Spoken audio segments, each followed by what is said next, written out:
నమస్కారం. ఫోకస్ అనంత న్యూస్ కి స్వాగతం. హెడ్లైన్ చూద్దాం.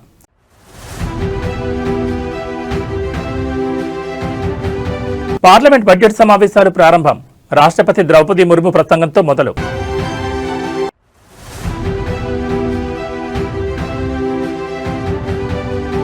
ప్రారంభమైన ఏపీ కేబినెట్ సమావేశం.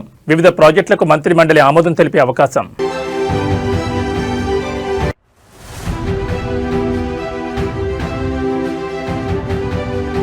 మహారాష్ట్ర డిప్యూటీ సీఎం అజిత్ పవార్ దుర్మరణం.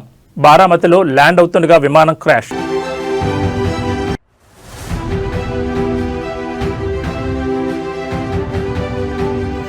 తెలంగాణలో మున్సిపల్ ఎన్నికల నగారా. నేటి నుంచే నామినేషన్ల స్వీకరణ.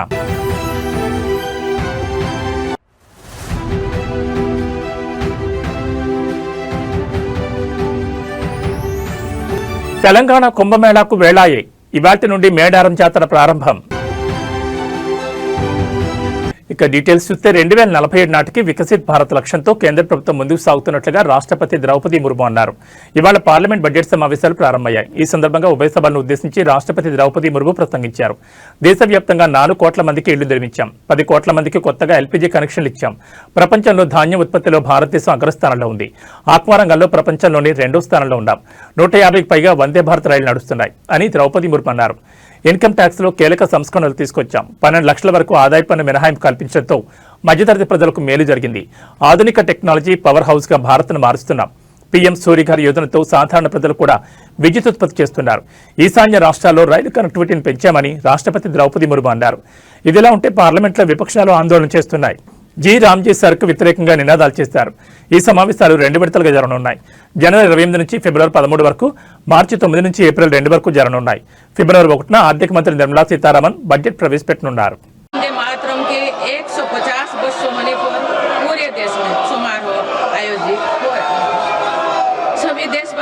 इस महान प्रेरणा के लिए ऋषि बंकिम चंद्र चट्टोपाध्याय जी को नमन कर रहे हैं। मैं आप सभी संसद सदस्यों को बधाई देती हूं कि इस पूर्ण अवसर पर संसद में विशेष चर्चा का आयोजन किया गया है। माननीय सदस्यगण, इसी दौरान देशवासियों ने श्री गुरु तेग बहादुर जी का 350 शहीद दिवस पर्व पूरी श्रद्धा के साथ मनाया। भगवान बिरसा मुंडा के 150 जन्म जयंती वर्ष के दौरान देश ने उन्हें श्रद्धांजलि दी और आदिवासी समाज के योगदान को याद किया। सरदार पटेल की 150वीं जन्म जयंती से जुड़े आयोजन ने एक भारत श्रेष्ठ भारत के भाव को मजबूत दी। सभी देशवासी इस बात के भी साक्षी बने कि कैसे भारत रत्न भूपेन हजारिका की जन्म शताब्दी के समारोह सूर और देश का एकता के भाव से भर दिया गया है। जब देशवासी अतीत के ऐसे महान पड़ावों और अपने पूर्वजों के महान योगदान को याद करते हैं तो नई पीढ़ी के प्रेरणा मिलती है। ये प्रेरणा विकसित भारत के और हमारी यात्रा के ओर गति देती है। माननीय सदस्यगण, वर्ष 2026 के साथ ही हमारे देश इस सदी के दूसरी पड़ाव पर पहुंच गया है। भारत के लिए सदी के पहले 25 वर्षों का समापन अनेक सफलताओं, गौरवशाली उपलब्धियों और असाधारण अनुभवों के साथ हुआ है। बीते 10-11 वर्षों में भारत ने हर क्षेत्र में अपनी नींव मजबूत की है। ये वर्ष 2047 तक विकसित भारत की तेज यात्रा का बहुत बड़ा आधार है। माननीय सदस्यगण, बाबा साहेब अम्बेडकर ने हमेशा समानता और सामाजिक न्याय पर जोर दिया है। हमारे संविधान भी हमें यही प्रेरणा देता है। सच्चा सामाजिक न्याय यानी देश के हर नागरिक को उसका पूरा हक मिले, बिना किसी भेदभाव से मिले।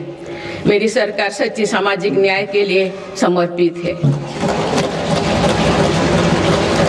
और इसी का नतीजा है कि पिछले 1 दशक में 25 करोड़ देशवासी गरीबी को हराकर गरीबी से बाहर निकल के सरकार के तीसरे कार्यकाल में गरीबों को सशक्त करने के लिए अभियान और तेजी से आगे बढ़ा है। पिछले 1 दशक में गरीबों के 4 करोड़ पक्के घर बने। बीते 1 वर्ष में 32 लाख नए घर गरीबों के को मिले। जीवन मिशन के 5 वर्षों में 12.5 करोड़ नए परिवारों तक पाइप से पानी पहुंचाया गया है।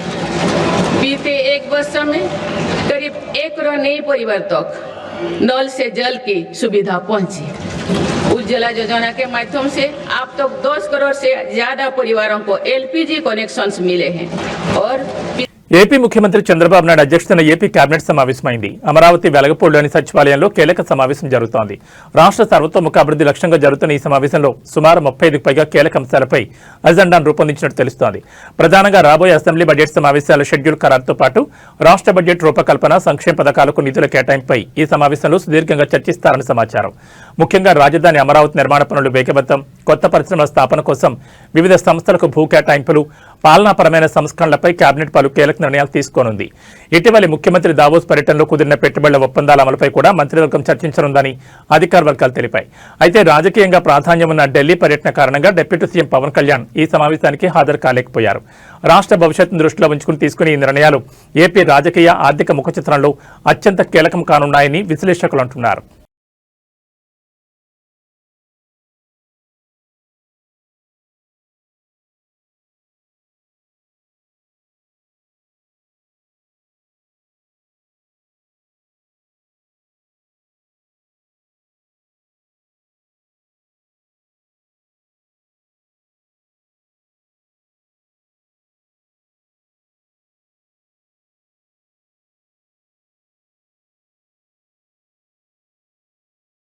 మహారాష్ట్ర డిప్యూటీ సీఎం అజిత్ పవార్ ప్రయాణిస్తున్న చార్టెడ్ ఫ్లైట్ ఘోర ప్రమాదానికి గురైంది. బారామతిలో ఎమర్జెన్సీ ల్యాండింగ్ చేస్తుండగా ఫ్లైట్ కూలిపోవడంతో భారీ మంటలు చెలరేగాయి. ప్రమాదంలో అజిత్ పవార్ సహా 6గురు మృతి చెందినట్లు డీజీసీఏ ప్రకటించింది. మృతుల్లో 2 పైలట్లు ఉన్నట్టు తెలిపింది. బారామతిలో జిల్లా పరిషత్ ఎన్నికల ప్రచారంలో భాగంగా ఈ రోజు మధ్యాహ్నం నిర్వహించే బహిరంగ సభలో పాల్గొనేందుకు వెళ్తుండగా చార్టెడ్ ఫ్లైట్లో సాంకేతిక లోపం తలెత్తడంతో ఎమర్జెన్సీ ల్యాండింగ్ చేస్తున్న సమయంలో విమానం క్రాష్ అయినట్టు తెలుస్తోంది. బుధవారం ఉదయం 8:45 విమానం కూలిపోగా వెంటనే భారీ మంటలు చెలరేగి అందులో ప్రయాణిస్తున్న వారంతా అక్కడికక్కడే దుర్మరణం చెందారు. అజిత్ పవార్ మరణవార్త తెలుసుకున్న ఆయన కుటుంబ సభ్యులు ఢిల్లీ నుంచి బారామతికి బయలుదేరారు. అజిత్ పవార్ మృతి పట్ల మహారాష్ట్ర సీఎం దేవేంద్ర ఫడ్నవీస్, ఇతర మంత్రులు దిగ్భ్రాంతి చెందారు. ఆయన కుటుంబానికి ప్రగాఢ సానుభూతిని ప్రకటించారు.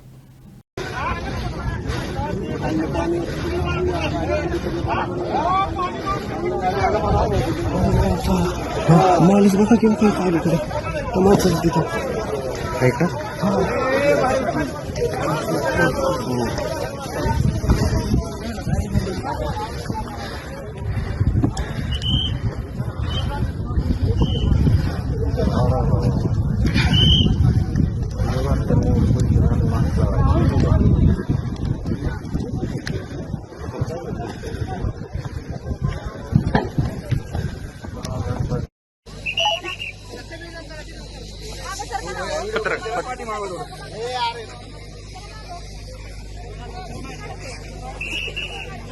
డిప్యూటీ సీఎం పవన్ కళ్యాణ్ ప్రస్తుతం ఢిల్లీ పర్యటనలో ఉన్నారు. తన పర్యటనలో భాగంగా పలు కీలక సమావేశాలకు ఆయన హాజరు కానున్నారు.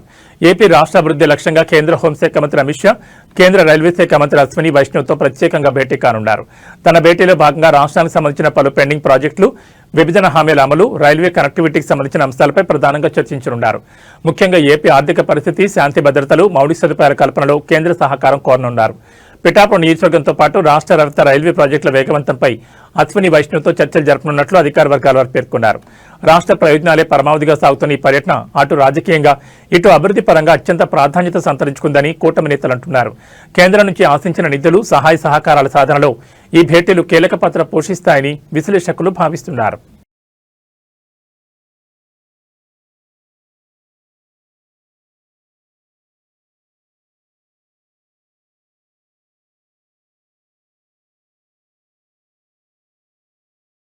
తెలంగాణలో మున్సిపల్ ఎన్నికలకు నగారా మోగింది. వచ్చే నెలలో ఒకే విడతలో ఎన్నికలు జరగనున్నాయి. ఫిబ్రవరి 11న పోలింగ్, 13న కౌంటింగ్ జరగనుంది. 16వ తేదీన మేయర్లు, చైర్మన్ల ఎన్నిక జరుగుతుంది. నోటిఫికేషన్ విడుదలతోనే రాష్ట్రంలో ఎన్నికల కోడ్ అమల్లోకి వచ్చేసింది. పురపోరు కోసం 3 ప్రధాన పార్టీలు పోటాపోటీగా సిద్ధమవుతున్నాయి. పంచాయతీ ఎన్నికల ఫలితాలు కంటిన్యూ చేయాలని కాంగ్రెస్, సత్తా చాటాలని బీఆర్ఎస్, పట్టణ ప్రాంతాలపై పట్టు నిరూపించుకోవాలని బీజేపీ చూస్తున్నాయి. తెలంగాణలో మరోసారి ఎన్నికల హీట్ పెరనుంది. ఇప్పటికే జరిగిన అసెంబ్లీ, పార్లమెంట్ ఎన్నికల్లో కాంగ్రెస్ పార్టీ ఘన విజయం సాధించగా, హోరాహోరీగా సాగిన సర్పంచ్ ఎన్నికల్లో కాంగ్రెస్ మద్దతు పొందిన అభ్యర్థులు అధిక సంఖ్యలో గెలిచి తొలి స్థానంలో నిలవగా, బీఆర్ఎస్ 2వ స్థానం, బీజేపీ 3వ స్థానంతో సరిపెట్టుకున్నాయి.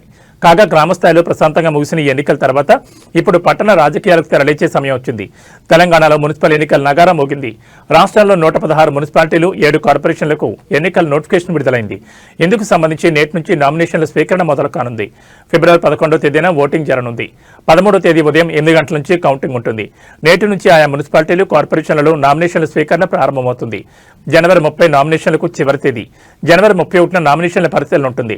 ఫిబ్రవరి 1న స్కూటనీపై అభ్యంతరాలు స్వీకరిస్తారు. ఫిబ్రవరి 2న అభ్యంతరాలపై తుది నిర్ణయం తీసుకుంటారు. ఫిబ్రవరి 3 నామినేషన్లకు ఉపసంహరణకు చివరి తేదీ. అదే రోజున ఎన్నికల్లో పోటీ చేసే అభ్యర్థుల తుది జాబితాను ప్రకటిస్తారు.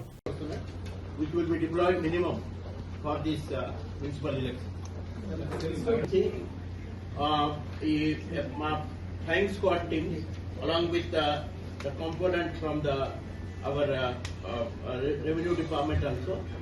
So they will be starting the checking. The 1800 weapons, one illegal firearms కానీ ammunition ఏదైనా ఉంటే చట్టపరంగా వాళ్ళ మీద చట్ట చర్య తప్పదు. Definitely law will take its own course. And మొన్న గ్రామ పంచాయతీ ఎలక్షన్ లో కూడా చాలా మంచి సీజన్. ఈ ఫిర్బీస్, లిక్కర్ ఇవన్నీ మనం చాలా బాగా. మునుగోడు నియోజకవర్గ అభివృద్ధికి నిధులు కేటాయించడంలో అలాగే నిర్లక్ష్యం చేస్తే ఏదో ఒక రోజు బాంబు పేల్చడం ఖాయమని మునుగోడు ఎమ్మెల్యే కోమటిరెడ్డి రాజగోపాల్ రెడ్డి తీవ్ర హెచ్చరికలు జారీ చేశారు. తనకు పదవి రాకుండా పర్వాలేదని, కానీ ప్రజల సమస్యలు తీరకపోతే ఏమైనా జరిగిపోతుందని స్పష్టం చేశారు. నల్గొండ జిల్లా మునుగోడు మండలం కోతులారం గ్రామంలో కాంగ్రెస్ కార్యకర్త విగ్రహావిష్కరణ కార్యక్రమంలో ఆయన ఈ వ్యాఖ్యలు చేశారు. హైదరాబాద్కు కోతవేడి దూరంలో ఉన్న మునుగోడు నియోజకవర్గం అభివృద్ధిలో వెనుకబడిందని ఆయన ఆవేదన వ్యక్తం చేశారు.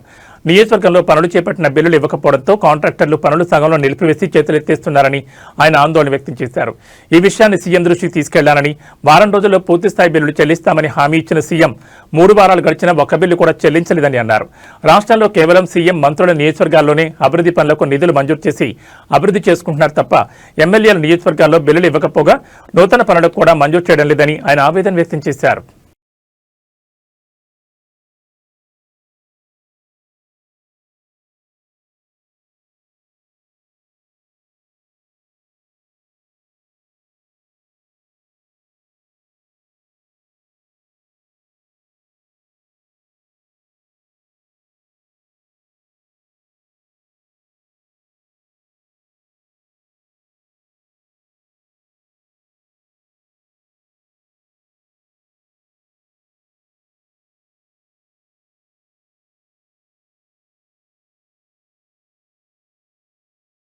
అడవి తల్లి బిడ్డల ఆత్మగౌరవ ప్రతీక, ఆసియాలోని అతిపెద్ద గిరిజన పండుగ అయిన మేడారం సమ్మక్క సారలమ్మ మహాజాతర నేడు అత్యంత వైభవంగా ప్రారంభం కానుంది. నేటి నుంచి జనవరి 31 వరకు 4 రోజుల పాటు ఈ జాతర కొనసాగనుంది. తెలంగాణతో పాటు ఆంధ్రప్రదేశ్, మహారాష్ట్ర, ఛత్తీస్గఢ్, ఒడిశా వంటి పొరుగు రాష్ట్రాల నుంచి సుమారు 3 కోట్ల మంది భక్తులు తరలివస్తారని ప్రభుత్వం అంచనా వేస్తోంది.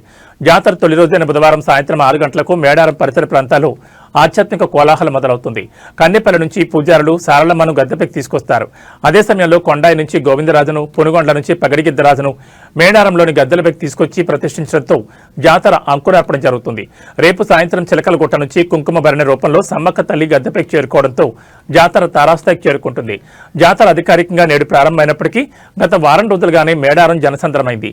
జంపన్న వాగు వద్ద భక్తులు పుణ్యస్నానాలు ఆచరించి మొక్కులు చెల్లించుకుంటున్నారు. ప్రస్తుతం మేడారం పరిసర ప్రాంతాల్లో ఇసుక వేస్తే రాళ్లంత జనం కనిపిస్తున్నారు. భారీగా వాహనాలు తరలివస్తుండటంతో బుధవారం వేకుజామునే సుమారు 4 కిలోమీటర్ల మేర ట్రాఫిక్ నిలిచిపోయింది. దీంతో పోలీసులు రంగంలోకి దిగి పరిస్థితిని సమీక్షిస్తున్నారు.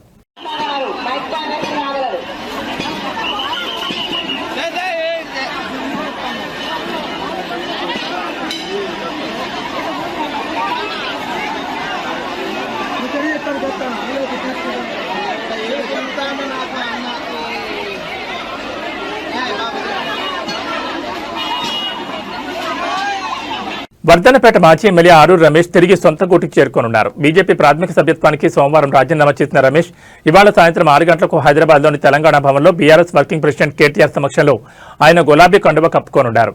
వర్ధనపేట మున్సిపల్ ఎన్నికల వేళ ఆరూరు రమేష్ తిరిగి బీఆర్ఎస్ పార్టీలో చేరనుండడంతో రాజకీయ ప్రాధాన్యం సంతరించుకుంది. 2024 మార్చిలో బీఆర్ఎస్ ను వీడి బీజేపీలో చేరిన రమేష్ అదే ఏడాది జరిగిన లోక్సభ ఎన్నికల్లో వరంగల్ పార్లమెంట్ నియోజకవర్గం నుంచి బీజేపీ అభ్యర్థిగా పోటీ చేసి ఓడిపోయారు. ఆ తర్వాత రాజకీయంగా ఆశించిన స్థాయి ప్రాధాన్యం లభించకపోవడం, పార్టీలో క్రియాశీలక ప్రాధాన్యం తగ్గిపోవడం ఆయన అసంతృప్తికి కారణమైనట్టు తెలుస్తోంది.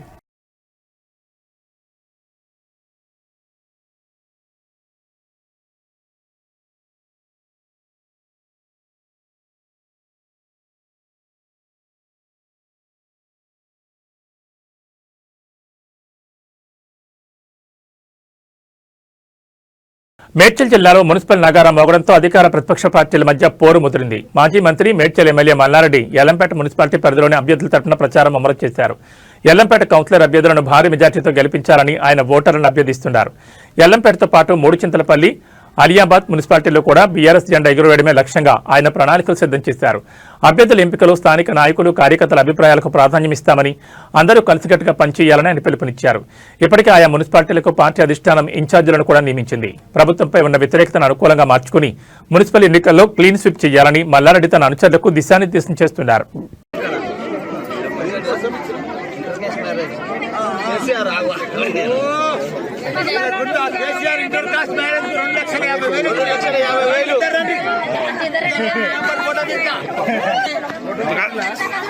ఇంటర్ కాస్ట్ మ్యారేజ్ కు కేసీఆర్ గారు 2,50,000 ఇచ్చిండు. ఆ రోజు మంచిగా వాళ్ళు పెళ్లి చేసుకొని మంచిగా వ్యాపారం చేసుకొని మంచిగా కొడుకుని కానీ నింపడంగా ఆశీర్వాదంతో చూసినావా?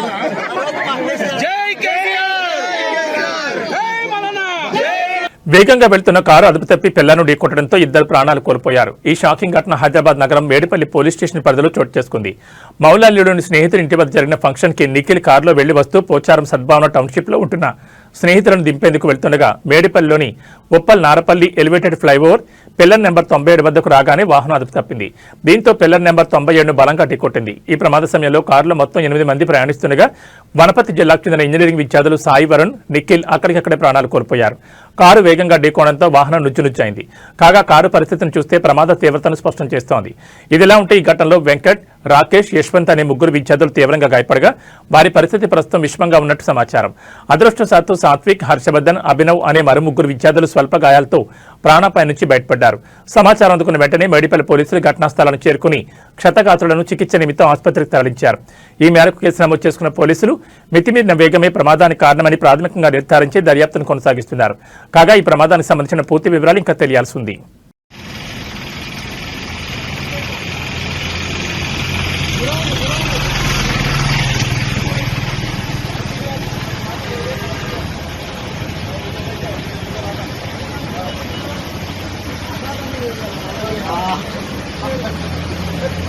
ఓ ఆటో బోల్తా కొట్టడంతో మద్యం సీసాలు రోడ్డున పడిన ఘటన చిత్తూరు జిల్లాలో చోటు చేసుకుంది. పోలీసులు తెలిపిన వివరాల ప్రకారం ఓ ఆటోలో మద్యం సీసాలను తరలిస్తున్నారు. గంగవరం సమీపంలోని సాయి గార్డెన్ సిటీ వద్దకు ఆటో చేరుకోగానే ప్రమాదానికి గురైంది. టర్నింగ్ పాయింట్ వద్ద ఒక్కసారిగా బోల్తా కొట్టింది. ఈ ప్రమాదంలో ఆటో డ్రైవర్ రాజే తీవ్రంగా గాయపడ్డారు. గమనించిన స్థానికులు వెంటనే ఆటో డ్రైవర్ను చికిత్స కోసం పలమనేరు ఏరియా ఆసుపత్రికి తరలించారు. అతని పరిస్థితి విషమించడంతో అక్కడి నుంచి చిత్తూరు ప్రభుత్వ ఆసుపత్రికి వైద్యుల సూచన మేరకు తీసుకెళ్లారు. ప్రస్తుతం రాజయ్య చిత్తూరు ప్రభుత్వ ఆసుపత్రిలో చికిత్స పొందుతున్నారు. అయితే ప్రమాదం జరిగిన వెంటనే ఆటోలో తీసుకెళ్తున్న మద్యం సీసాలు రోడ్డుపై చిందరవందరగా పడ్డాయి. వాటిలో కొన్ని బాటిళ్లు పగిలి మద్యం రోడ్డుపై పారింది. గమనించిన స్థానికులు బాటిళ్లను సేకరించి ఒక పక్కన పెట్టారు. విషయం తెలుసుకున్న పోలీసులు సంఘటనా స్థలాన్ని చేరుకుని విచారించారు. ప్యాసింజర్ ఆటోలో భారీ ఎత్తున మద్యం తరలించాలని గుర్తించారు. అయితే మద్యాన్ని కొత్తపల్లి గ్రామంలోని ఓ బెల్ట్ షాప్ తరలిస్తున్నట్లు పోలీసుల విచారణలో తెలిసింది. ఘటనపై పోలీసులు కేసు నమోదు చేసుకుని దర్యాప్తు చేస్తున్నారు.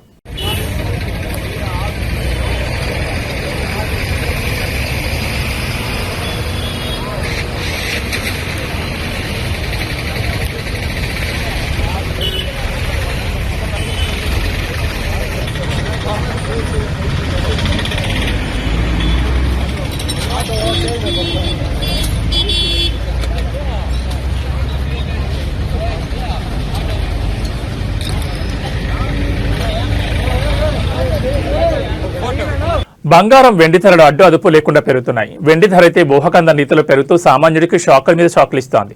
బుధవారం బంగారం, వెండి ధరలు భారీగా పెరిగి ఆల్ టైమ్ రికార్డు స్థాయికి చేరాయి. 24 క్యారెట్ల బంగారం 10 గ్రాముల ధర 3,220 రూపాయలు పెరిగి 1,65,170కి చేరింది. 22 క్యారెట్ల బంగారం 10 గ్రాముల ధర 2,950 పెరిగి 1,51,400కు చేరింది. 18 క్యారెట్ల బంగారం కూడా 2,420 పెరిగి 10 గ్రాముల ధర 1,23,880కి ఎగబాకింది. వెండి ధరలు ఊహించని రీతిలో పెరిగాయి. ఇవాళ కేజీ వెండి ధర ఏకంగా 13,000 పెరిగి 4 లక్షలకు చేరింది. 10 గ్రాముల వెండి ధర 4,000 ఉంది. హైదరాబాద్ సహా తెలుగు రాష్ట్రాల్లోని ప్రధాన నగరాల్లో ఇవే ధరలు ఉండనున్నాయి. పెళ్లిళ్లు, శుభకార్యాలకు బంగారం, వెండికి ప్రాధాన్యమిస్తారు. ముఖ్యంగా మన భారతీయ స్త్రీలకు బంగారం అంటే మక్కువ. పెళ్లిళ్లు, ఓణీల ఫంక్షన్ల సమయంలో ఆడపిల్లలకు 10 తులాల పట్టీలు కొనాలన్నా 40,000, 45,000 వరకు ఖర్చవుతుంది. వెండి ఈ స్థాయిలో పెరగడంతో ఇప్పుడే ఇలా ఉంటే అసలు మున్ముందు వెండి కొనే పరిస్థితి ఉంటుందా అని ఆందోళన చెందుతున్నారు.